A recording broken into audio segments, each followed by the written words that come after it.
Masya Allah sudah datang ini Pak Haidar, suasananya suasana yang antusias tapi tertib. Ini gambaran ciri Muhammadiyah ini barangkali Pak. Ada ketertiban selalu di situ. Insya Allah forum ini forum tukar pikiran, tukar gagasan yang tadi sudah dibukakan awalnya dengan amat baik oleh Pak Ketua Umum Pak Haidar. Bagaimana negeri ini dibangun bukan kebetulan, tapi gagasan. Dan tokoh-tokoh pendiri Republik ini itu memiliki akumulasi pengalaman, perjuangan, memiliki wawasan yang amat luas, pengetahuan keilmuan yang mendalam, dan ketika mereka diminta untuk menghasilkan saripatinya, maka muncul sebuah kesepakatan yang disebut sebagai pembukaan Undang-Undang Dasar 45, yang seluruh bagian dari pembukaan itu menjadi dokumen pemikiran politik dengan pondasi intelektual solid yang bila disandingkan dengan keputusan-keputusan negara lain, kita bisa mengatakan inilah pondasi terbaik yang ada di banyak tempat. Itu dalam artian sesungguhnya. Karena bukan sekedar kesepakatan tentang kata-kata, tapi di balik itu ada pikiran mendalam, ada penderitaan panjang kolonialisme, dan ada kehausan atas keadilan. Mengapa Republik ini didirikan? Karena kolonialisme bertentangan dengan prinsip keadilan.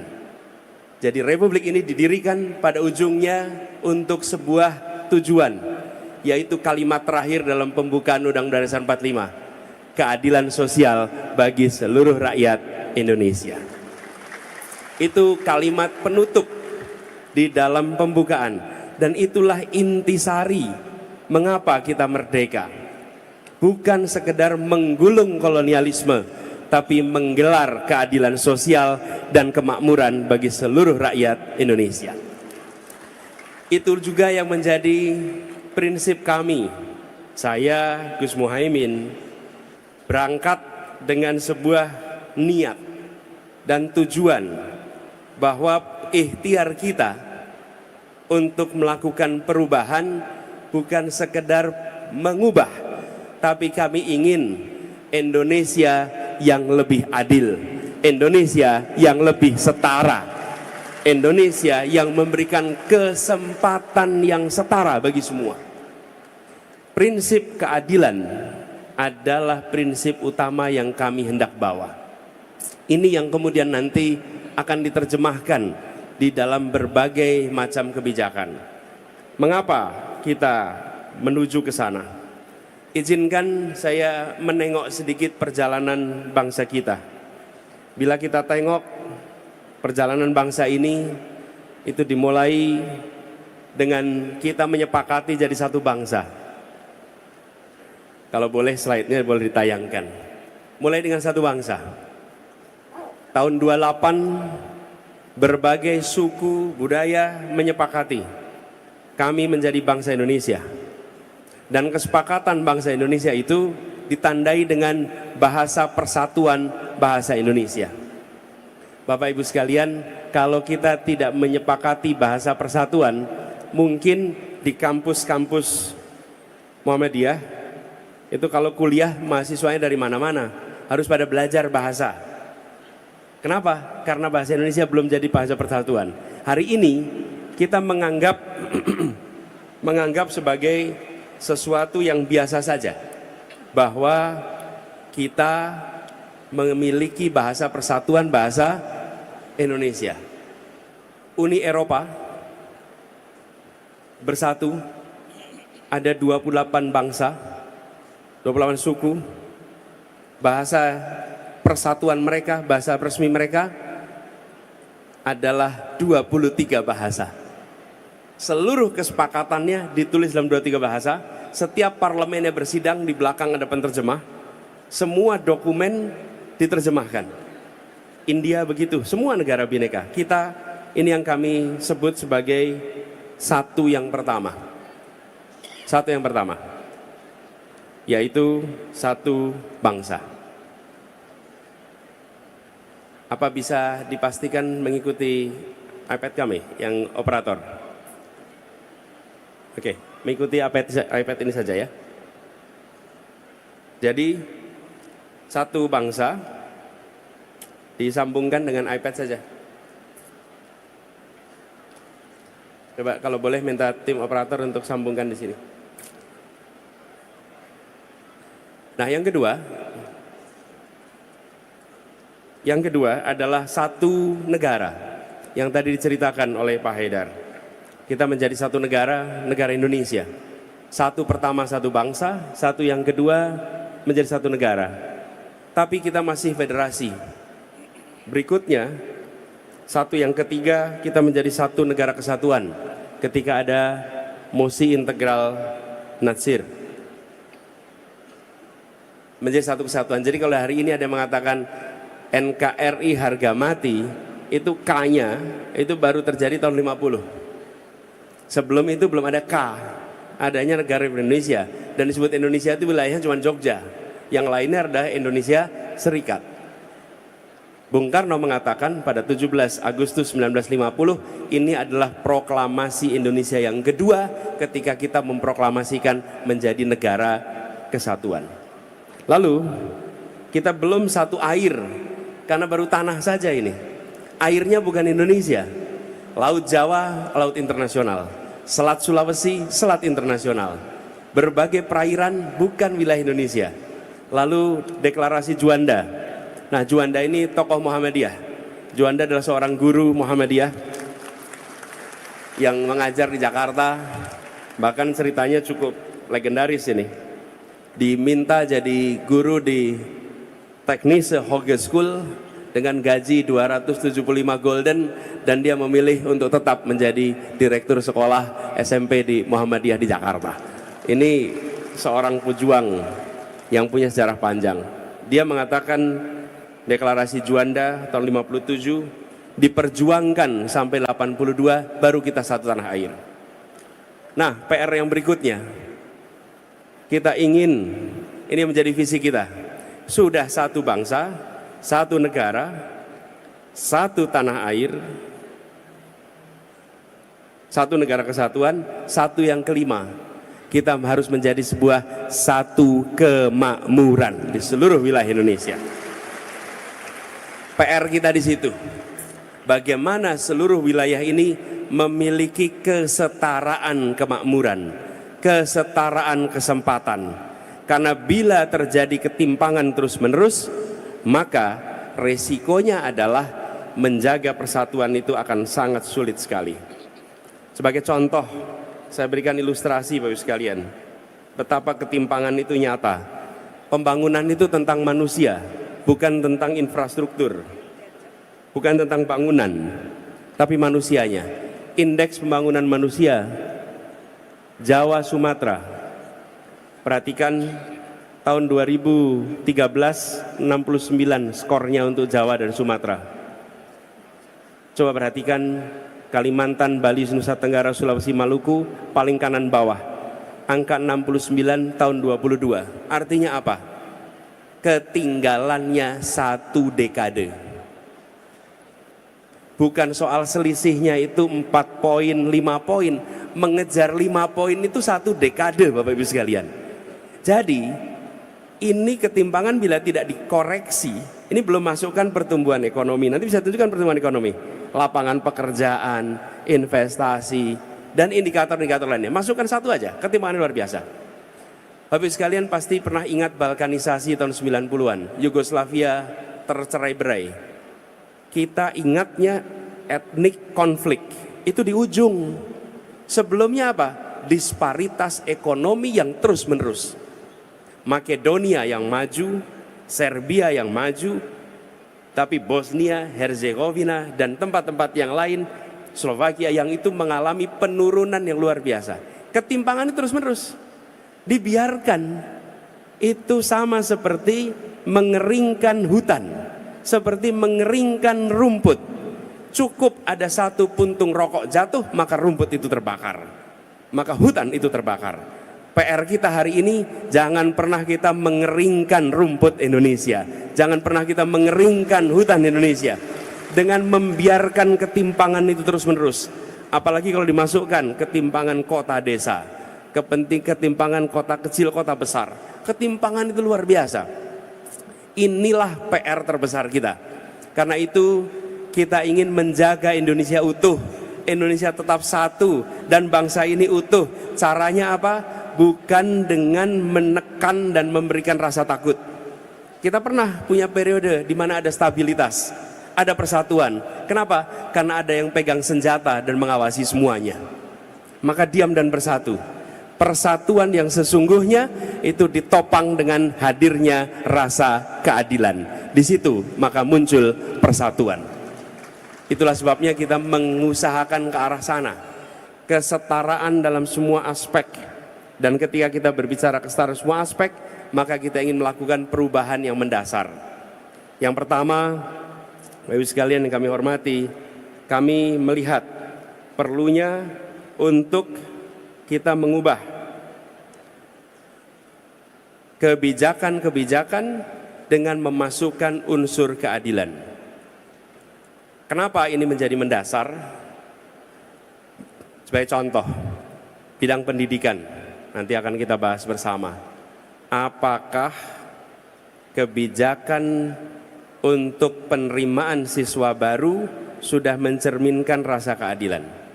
Bila bentuk bangku, sejumlah bangku sekolah seperti piramida, SD bangkunya banyak kelas 1, SMP sedikit, SMA kelas 1 sedikit, maka itu artinya kita belum berniat untuk menyekolahkan setiap anak Indonesia. Karena anak-anak kita masuk SD, belum tentu nanti lulus SD punya bangku SMP. Begitu juga dengan SMA. Ini contoh. Begitu kita masukkan kebijakan tentang pembangunan di bidang kesehatan misalnya, apakah sudah ada kesetaraan akses pada fasilitas kesehatan di seluruh wilayah Indonesia?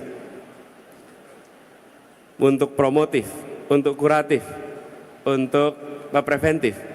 Ini semua begitu pertanyaan tentang keadilan dimasukkan setiap sektor, maka masing-masing sektor itu akan melakukan perubahan. Begitu juga dengan aspek pembangunan ekonomi. Pembangunan ekonomi kita banyak sekali berorientasi kepada pertumbuhan, bukan pada pemerataan. Dan ketika bukan pada pemerataan, maka kita merasakan ekonominya tumbuh, artinya kuenya membesar, tapi potongannya tidak merata. Kita ingin melakukan perubahan. Ya, kuenya membesar, tapi potongan kuenya harus rata dirasakan oleh semua. Dan itu artinya pertumbuhan dan pemerataan. Inilah yang kita ingin kerjakan bersama-sama. Jadi pendekatannya berubah. Dari pertumbuhan semata-mata menjadi pemerataan dan keberlanjutan. Begitu juga dengan sektor. Jangan sampai kita hanya fokus pada 1-2 sektor. Kita menginginkan sektor dan teritorial, sektor dan kawasan. Kenapa? Kebutuhan pembangunan di Sumatera beda dengan di Kalimantan, beda dengan di Sulawesi, beda dengan di Nusa Tenggara, beda dengan di Papua. Jangan sampai kebijakan dari Jakarta tidak memasukkan kebutuhan per kawasan, tapi kebijakan yang sama untuk seluruh wilayah. Ini Pak Moderator dan para panelis yang kami hormati, akan tampak dalam visi misi. Di antara kami bertiga sebagai pasangan calon, hanya visi misi kami yang membelah menjadi 2, per sektor dan kawasan. Apa agenda untuk Sumatera, apa agenda untuk Kalimantan, apa agenda untuk Jawa, apa agenda untuk Nusa Tenggara, apa agenda untuk Papua. Sehingga tiap daerah memiliki prioritasasi pembangunan yang disesuaikan dengan kebutuhan daerahnya. Sudah terlalu lama kebijakan kita ini simetris, disamakan seluruh wilayah, seakan-akan Indonesia itu homogen. Indonesia itu kebutuhannya bervariasi.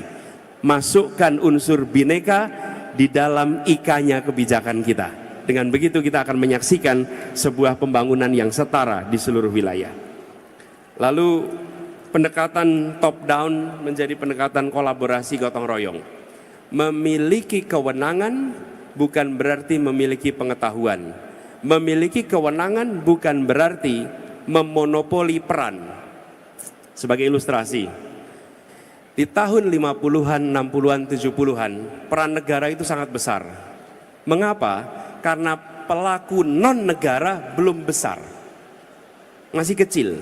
Karena itu kita mengandalkan peran negara. Di bidang pendidikan saja, semuanya peran negara. Tapi sekarang, non-negara itu makin hari makin besar. Lihat saja kampus Muhammadiyah sekarang ini. Dari Perserikatan Muhammadiyah saja. Ini kalau saya lihat datanya nih. Kontribusi Muhammadiyah ini, coba lihat. 112 rumah sakit, 5.300 sekolah, 172 perguruan tinggi, 440 pesantren, ada 1.200. Ini apa? Ini civil society. Kalau negara hanya membayangkan kemajuan itu lewat tangan negara, salah. Kemajuan adalah kolaborasi antara kekuatan negara dan unsur-unsur civil society. Kolaborasi. Jadi beri kesempatan yang sama. Kebijakan kita tentang pendidikan dibedakan antara negeri dan swasta. Semuanya mengajak anak-anak kita, semua mendidik anak-anak kita, semuanya adalah di keluarga-keluarga Indonesia. Sudah saatnya disetarakan kebijakan kita, disetarakan fasilitasnya. Nanti sekolah umum dan madrasah, sekolah agama, lagi ada bedanya. Bapak Ibu sekalian, sudah cukup di sini. Kami mulai kemarin di Jakarta. Di Jakarta itu penerimaan siswa baru digabung antara sekolah negeri dan sekolah swasta. Menerimanya bersama-sama dalam satu sistem penerimaan siswa baru. Kenapa? Kami ingin kirim pesan kepada semua. Ini adalah sekolah milik negeri Indonesia. Bahkan sebagian sekolah-sekolah itu sudah ada sebelum Indonesia merasakan kemerdekaan. Kenapa kita jadi diskriminatif? Nah, kita ingin kolaborasi. Dulu memang iya negara yang mengambil posisi besar. Kenapa? Karena civil society belum kuat. Hari ini tidak.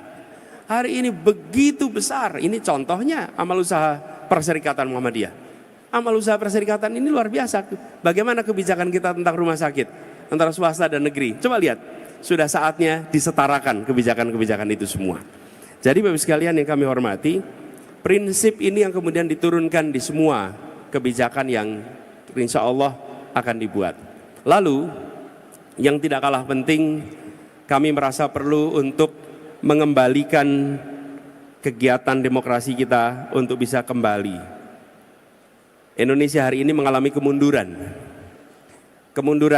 di dalam kegiatan kenegaraan dan demokrasi. Indeks demokrasi kita turun dari 2015 ke 2022. Indeks kebebasan pers turun. Indeks persepsi korupsi turun. Karena itu kita akan berencana insya Allah bisa mengembalikan agar integritas menjadi prioritas utama di dalam menjalankan pemerintahan. Mengembalikan integritas jadi pegangan. Bapak Ibu sekalian, kenapa para anggota BPUPKI itu menyepakati untuk mendirikan negara dan seluruh rakyat Indonesia memilih untuk ikut?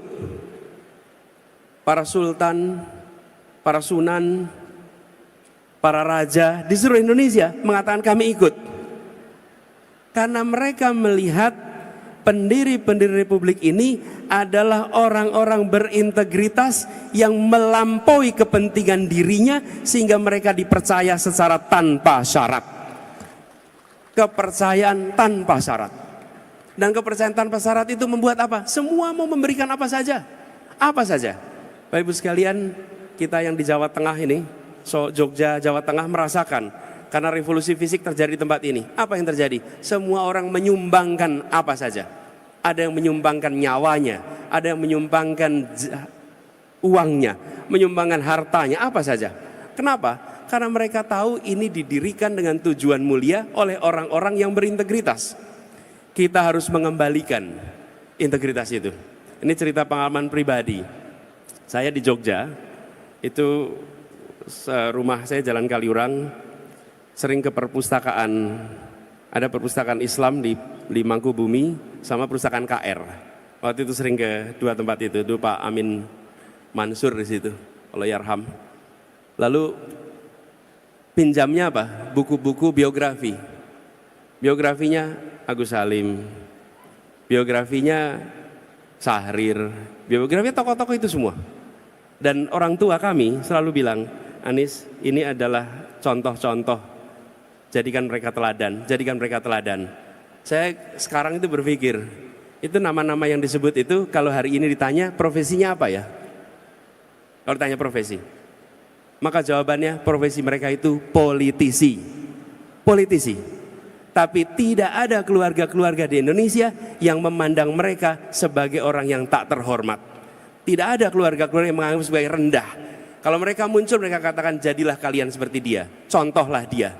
Kita ingin mengembalikan agar dunia politik kita menjadi dunia yang dicontoh oleh keluarga-keluarga di seluruh Indonesia. Kenapa? Karena berintegritas, melampaui kepentingan dirinya. Nah, ini yang kemudian PR besar. Kita menghadapi persoalan korupsi yang cukup serius. Karena itu komitmen untuk memberantas korupsi tidak bisa dimulai di tengah. Itu harus dimulai dari yang paling atas, karena ketegasan dari atas akan menular terus ke bawah. Tidak ada ketegasan yang merembes dari bawah ke atas. Ketegasan itu merembesnya dari atas ke bawah. Tidak ada yang terbalik. Bila di atasnya tegas, ke bawahnya tegas. Bila di atasnya kompromi, ke bawahnya akan kompromi. Inilah prinsip. Karena itu kami melihat ini salah satu prinsip yang penting sekali. Yang kedua, Bapak sekalian, mensinkronkan antara apa yang dikerjakan di pusat, di provinsi, di kabupaten kota.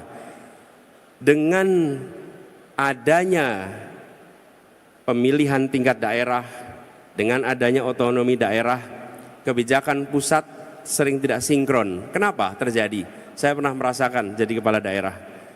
Kalau saya ditanya, pernah tidak dapat perintah dari pusat untuk memperbaiki kesehatan? Tidak pernah. Pernah tidak dapat perintah untuk memperbaiki pendidikan? Tidak pernah.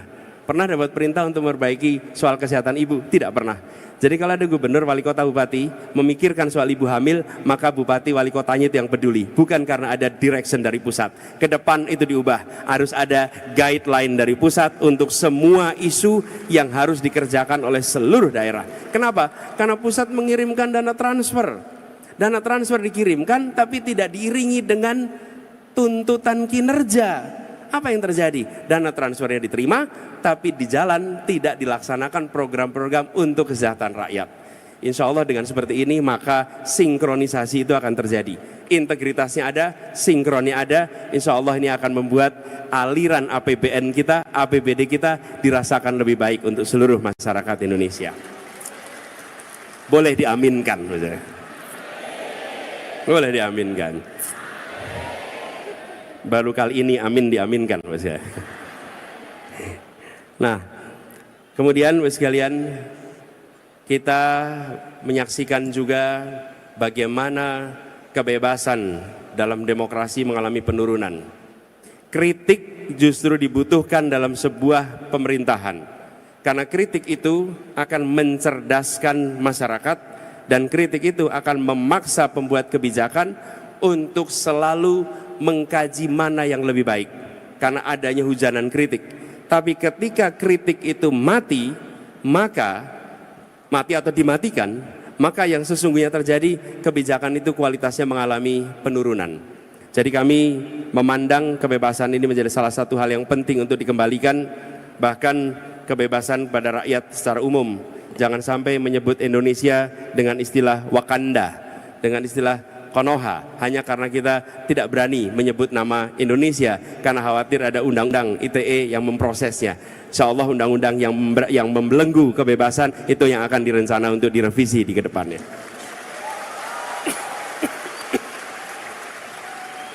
Ibu sekalian yang kami hormati, kami melihat juga pentingnya untuk bisa mengembalikan kewibawaan bernegara dengan menjunjung tinggi prinsip-prinsip etika politik, etika bernegara yang kita saksikan akhir-akhir ini mengalami erosi. Komitmen itu harus dijaga, dan itu artinya menjaga agar kepentingan-kepentingan non-negara jangan sampai mendominasi keputusan-keputusan yang diatur oleh pemerintah. Dalam bahasa sederhana, teknokrasi yang akan memimpin proses, baru kemudian keputusan politik, baru kemudian pasar mengikuti. Bapak Ibu sekalian kami hormati, itu saja sebagai pengantar untuk diskusi pada pagi hari ini. Insya Allah nanti kita berdialog, nanti dalam dialog kami sama-sama dengan Gus Muhaimin untuk merespon, menjawab apa yang nanti akan disampaikan oleh panelis. Terima kasih atas kesempatan perhatiannya. Nasrul minallah, fatun qarib. Assalamualaikum warahmatullahi wabarakatuh.